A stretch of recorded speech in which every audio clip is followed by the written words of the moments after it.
बड़ी हुकुम।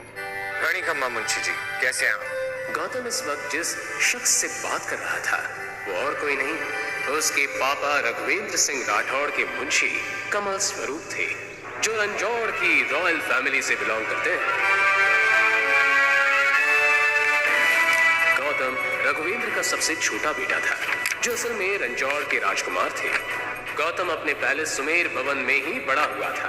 ये कहना गलत नहीं होगा कि वो सोने की चम्मच लेकर पैदा हुआ था, लेकिन जैसे जैसे गौतम बड़ा होता गया उसके दिल में बाहर की दुनिया को जानने पहचानने की दिलचस्पी बढ़ती चली गई। वो हमेशा से अपनी शाही जिंदगी से तंग रहता था और फिर एक दिन रघुवेंद्र ने उसकी शादी अपने खास दोस्त की बेटी दीपशिका के साथ तय कर दी।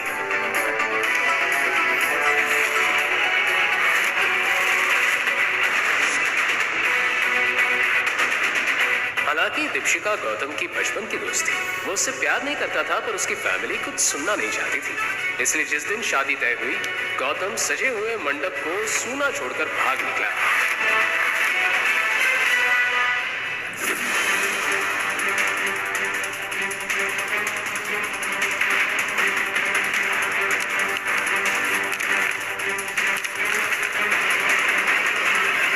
सुमेर भवन में आज ही वो मंडप उसी तरह से सजा हुआ था।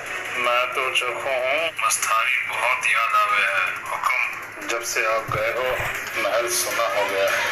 और मुंशी जी, मैं एक मुसीबत में हूँ, आपकी मदद की जरूरत है। हम जानते हैं आप किस मुसीबत में फंसे हो। ये मुंशी तो ये भी जाने हैं कि आप इस वक्त हो कहाँ। इस फैमिली के घर जमाई बनकर रह रहे हो। आपकी सास, ससुर और पत्नी सबके बारे में इस मुंशी के पास पक्की खबर है। गौतम पिछले 4 साल से अपने परिवार और रंजौर से दूर भाग रहा था, लेकिन उसके पापा उसकी एक चीज पर नजर रखे हुए थे। ठीक है, तो मुझे 30 लाख की सख्त जरूरत है।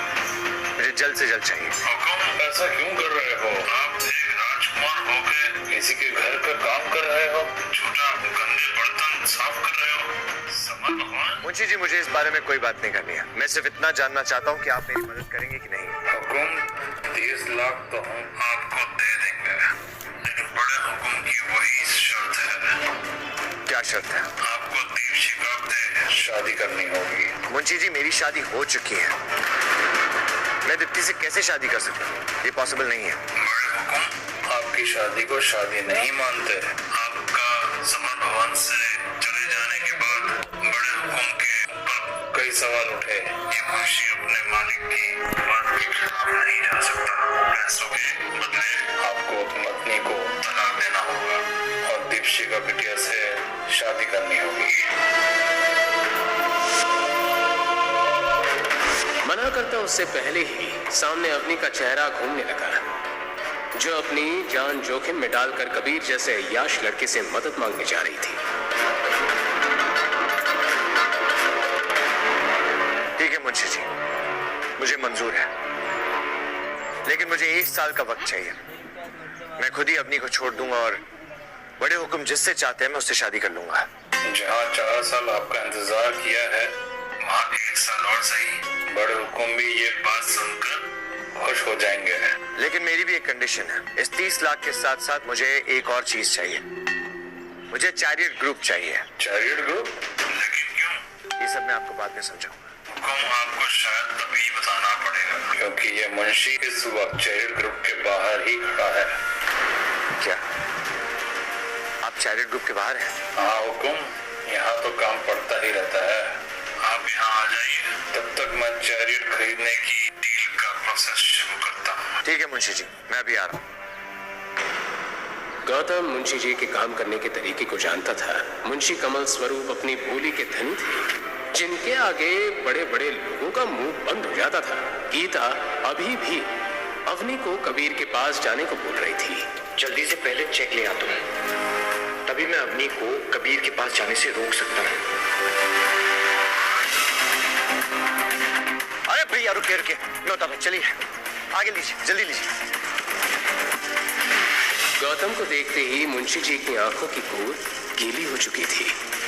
भैया रोको रोको रोको रोको। जिस गौतम को दुनिया पिछले 4 साल से एक नॉर्मल सा इंसान समझ रही थी, उसका सच आज सिर्फ मुंशी जी ही जानते थे। गौतम आज भी इतने पैसे का मालिक था कि चैरियट जैसी 10 कंपनीज को वो पलक झपकते ही खरीद सकता था।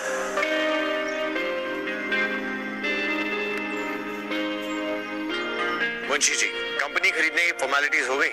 आपके फोन आते ही मैंने सारी फॉर्मेलिटीज पूरी कर दी, बस आपके साइन करने की देरी है।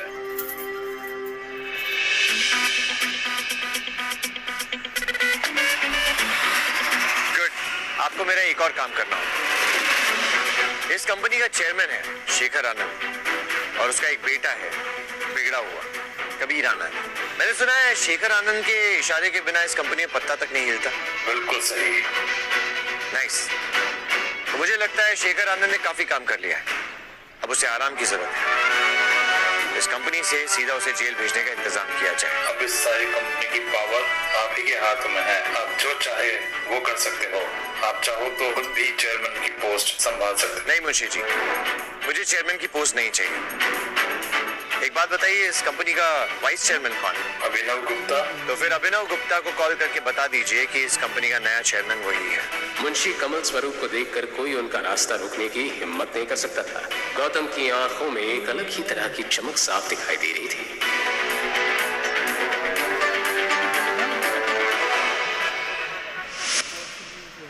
लेकिन वही दूसरी तरफ अवनी की टेंशन बढ़ती जा रही थी। उसके सामने कबीर से मदद मांगने के सिवा कोई रास्ता नहीं था।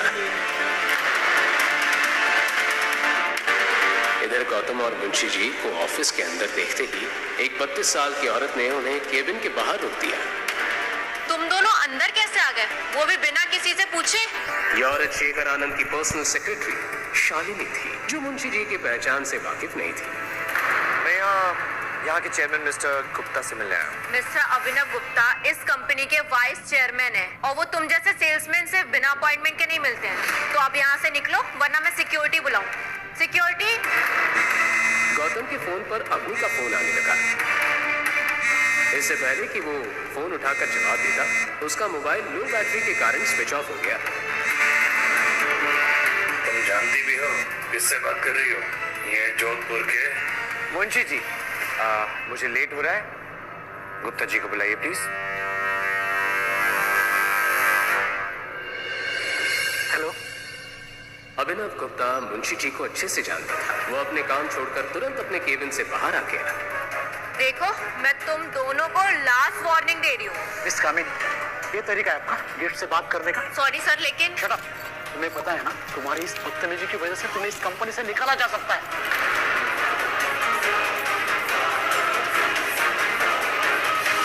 ऑफिस में शालिनी की इस तरह से बेइज्जती पहली बार हुई थी। उसने शेखर आनंद को फोन पर ये सारी बात बता दी। वहीं दूसरी तरफ गौतम मुंशी जी के साथ ऑफिस की फॉर्मेलिटी पूरी करने में लगा हुआ था। तभी उसकी नजर घड़ी पर चली गई। 4 बज चुके थे। अब उसके पास सिर्फ 2 घंटे रह गए थे। वो जैसे ही डॉक्यूमेंट साइन कर ऑफिस से बाहर जाने लगा तो उसे बाहर एक आदमी दिखाई दिया, जिसकी आंखों में गुस्सा भरा था। ये सब यहाँ क्या हो रहा है? पर अभिनव, तुम्हारी इतनी हिम्मत कि तुम अपने आप को चेयरमैन कराने लगे और शालिनी को फायर कर दिया। कमीने, तेरी हिम्मत कैसे हुई? बोल। मैंने मिस्टर अभिनव को ये पावर दी है और आज से वही इस कंपनी के चेयरमैन है। अच्छा, और क्या मैं पूछ सकता हूँ कि आप कौन हो और इस कंपनी के अंदर जबरदस्ती कैसे घुसा है? मुंशी कमल स्वरूप। इनाम सुनते ही शेखर आनंद के पैरों तले जमीन खिसक गई।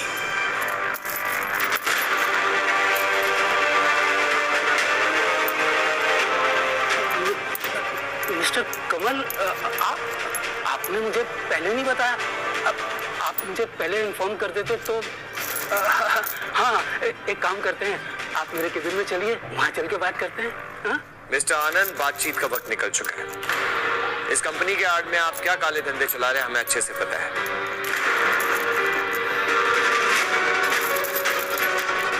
ये लीजिए।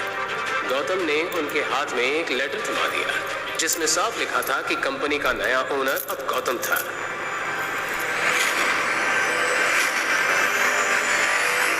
मुंशी जी, मिस्टर गुप्ता आपसे बात करनी है, आइए। वहीं केबिन के अंदर आते ही गौतम ने अपनी घड़ी में टाइम देखा। वक्त निकलने के साथ ही उसके दिल में अवनी और उसकी फैमिली के लिए चिंता बढ़ती जा रही थी। मिस्टर अभिनव, आज से आप इस कंपनी के चेयरमैन हैं। इस कंपनी के सारे फैसले आप ही लेंगे। मैं पूरी ऑनेस्टी के साथ काम करूंगा सर, आपको शिकायत का मौका नहीं दूंगा। गुड। और शेखर आनंद और कबीर आनंद का सारे कच्चा चिट्ठा मुझे चाहिए। उन्होंने बहुत लड़कियों की जिंदगी बर्बाद की है। उनके जेल जाने का वक्त आ गया है। आप टेंशन मत लीजिए सर, मेरे पास उनके खिलाफ बहुत सारे सबूत हैं मेरे लॉकर में। मुझे पता था इनके खिलाफ कोई ना कोई आवाज जरूर उठाएगा। मुझे इसी दिन का इंतजार था सर। आज मैं आपको सारे सबूत दे दूंगा सर। नाइस। मुंशी जी, मुझे देर हो रही है, मेरा चेक दे दीजिए।